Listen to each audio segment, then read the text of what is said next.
Well, Joel, now we're off to Mountain. We have a lot of good friends there, don't we? We sure do. I remember Pizza Pete, the Mountain Station pizza man. Exactly, and tonight you're in for another treat, but one of a different kind, I have to say. How about a trip back in time?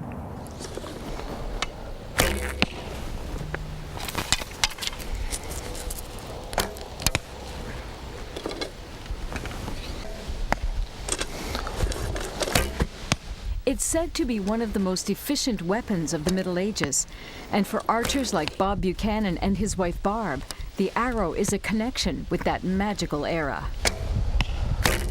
In medieval times, it was mainly used for warfare, and they would use the English longbow, and it was used in battle. The archers would shoot thousands of arrows at a time at the enemy, and it was very effective.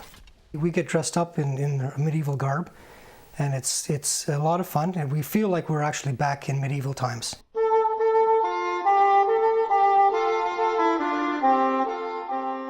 When the Buchanans purchased their dream farm in Mountain, they discovered not only the peace they sought in rural life, they also found the Society for Creative Anachronism in Winchester.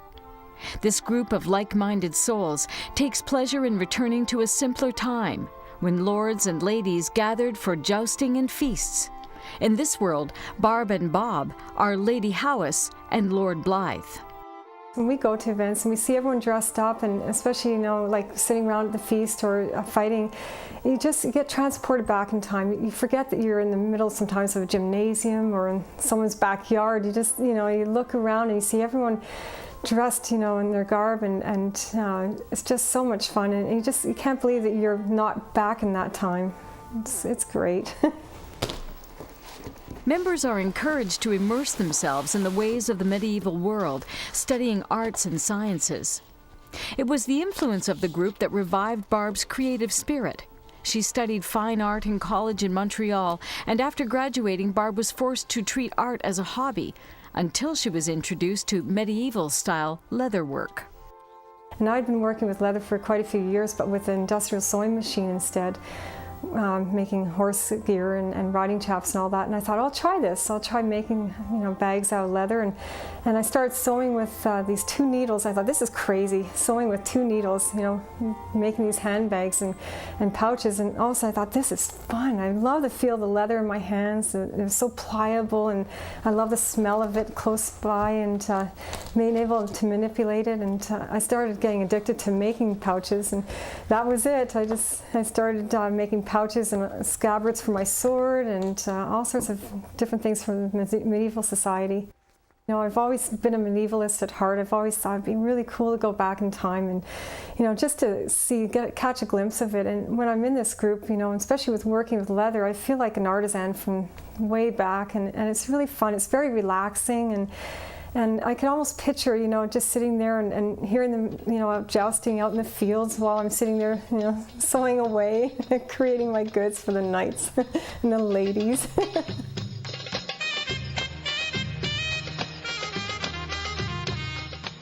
Barb's interest in history and the arts drew her down another path and into the exotic world of belly dancing. Now she teaches 4 classes a week and has her own dance troupe called the Alika Farasha Dancers. It's a combination of Swahili and Arabic, meaning most beautiful butterfly. It brought me out of my shell. I used to be so shy. I couldn't have done this. And it's really brought me out of my shell and made me feel more confident in myself and how I looked. And every woman, I think, struggles with how they look and how their body is and that. And with dancing, I found that it doesn't matter what your size is, your shape, what you look like, what your age is. It doesn't matter. If you're dancing, you're having fun. It's just a really beautiful, sisterhood. It gives you freedom, freedom to just be yourself and just have fun, and it's just beautiful.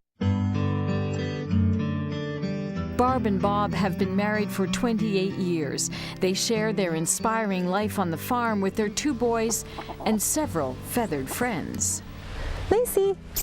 Come here, Lacey. I love chickens. I have a real passion for birds in general, but especially chickens. Good girl. Knowing what an animal lover his wife is, Bob challenged Barb to use her skills as a leather worker to make an animal-shaped bag. I said, oh yeah, I'll take you up on that challenge. So I spent a couple of weeks thinking about it, and I thought, I'm going to make a turtle bag, but I didn't know how to go about doing it, and I hadn't really seen a turtle bag before. But I thought it'd be fun, so I played around with different types of leathers, and eventually I came up with an idea of making one formed out of vegetable tan leather. With that type of leather, you can actually soak the leather and make a shape out of it, form it with your hands, like sculpting, or put it over form and clamp it down so that it takes on this form. And so I started playing with that, and I had this form of the turtle done, and I started carving in it and tooling it, and then when it was hard, when it dried, it hardened up, I started painting it, and it created this shell, and I thought, okay, now what do I do? I've got this shell and this half round thing, so I thought I'm going to make a head for it, so I started making a head and put some little eyes, painted the eyes on this one, and little feet and tail, and put a belly on it, and then I put a shoulder strap on. I said, there you go, there's my first turtle bag. Your husband must have been very impressed with you. He was having fun, yeah. He thought yeah, he said, you passed the challenge. Her next attempt was to honor her beloved birds with a bag in the shape of a chicken. There are no patterns for what this artist creates. It takes research on the internet, a wealth of creative energy, excellent leatherworking and painting skills, as well as a deep appreciation for the animals she portrays. I want people to look at these as sculptures, not just handbags that you'll see made in China. They're replicated. These are all one of a kind. I don't make any two alike ever, and I never will. And so I like to think of these as my sculptures or paintings on the wall, from the wall onto leather instead. My Rembrandt bag is named after my rooster Rembrandt. He's since passed away, but he was a beautiful well-summer rooster, and a cross between that and Leghorn. Never knew what he was. And he was just so beautiful, such a gorgeous bird, and I thought, I've got to make a bag that, to honor him. And again, he doesn't look exactly like the bag because I want my artistic flair to come out, and so he's a little bit different, but everyone recognized him, said, that looks like Rembrandt. And I had a lot of fun designing him. He was fun, and that bag I'm keeping. I can't part with it because it ties me to the memories of that favorite rooster of mine. Every hide is a different quality. Like I use the best qualities I can, but every single hide is different. The texture, some are smoother finish, some are rougher, and different animals, different thicknesses, and it's so neat because the leather will react differently with each hide.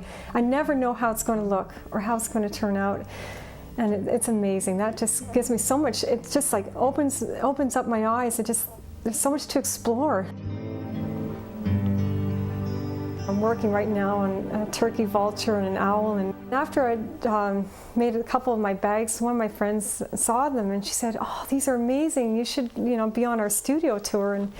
And it's a local tour of artists in the mountain area, South Mountain, and she invited me to one of their meetings to have my work brought over to have it juried, and I left there and left my work with them and got the phone call that they accepted me into their group, and it was such an amazing moment in my life. I thought, oh my gosh, somebody actually likes my bags, and they want me to be on studio tour.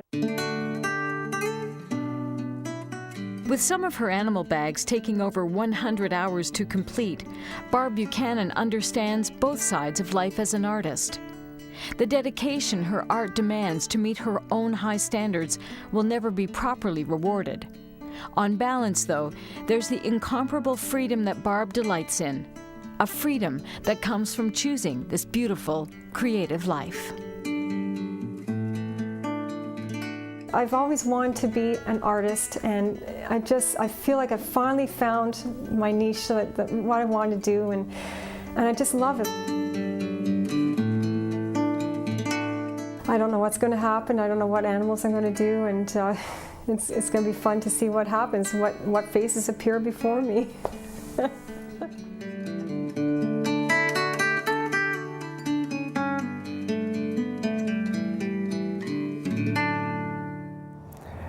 Well, Bob and Barb certainly aren't living what you'd call an ordinary life on the farm, are they? That's for sure. We had so much fun spending the day with them, you know, finding out about their interest in the medieval thing. And then Barb's chickens are just adorable. They're like pet cats, for heaven's sakes. And our cameraman Pete and myself, we had never really had a chance to, you know, get up close and personal with the chickens. So it was another first for us. Thank you guys for sharing your time and your story with us.